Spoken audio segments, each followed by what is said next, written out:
গায়ত্রী দেবী পরমা সুদীপাকে পূজার দায়িত্ব দেয়।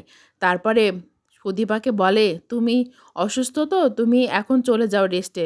তখন তারপরে সুদীপা যখন উপরে যেতে লাগে, হঠাৎ করে পড়ে যেতে লাগে। সেই সময় আদিত্য ধরে ফেলে। পরের দিন সকালবেলায় আদিত্য সুদীপাকে বলে, তুমি যখন অসুস্থ ছিলে আমি তোমাকে কিছু কথা বলছিলাম। তখন সুদীপা বলে, কি বলছিলেন? তখন সেই সময় অভি ঘরে আসে, এসে বলে, তোরা পূজা মণ্ডপে যাবি না? মা তো তোদেরকে ডাকছে। এবার যদি তোরা না যাস তাহলে মা চলে আসবে বলে।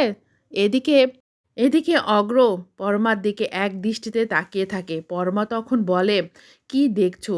তখন অগ্র বলে, আমি তোমাকে দেখছি, আমি রূপকথার রাজ্যে ভেসে গেছি। তারপরে তারা কল্পনায় ভাসতে থাকে। এদিকে আদিত্য সুদীপাও কল্পনা করতে থাকে। তারপরে সুদীপা আর পরমা নিচে আসে। গায়ত্রী দেবী সুদীপা আর পরমাকে গান বলতে বলল, তারা গান বলে। তারপরে আদিত্যর মা পুজোর প্রসাদে ছাই পড়েছে বলে চিন্তা করে। তখন সুদীপা তখন বলে, এতে চিন্তার কিছু নেই, আমরা ঠাকুরের পায়ে প্রসাদ ঠেকালেই হয়ে যাবে।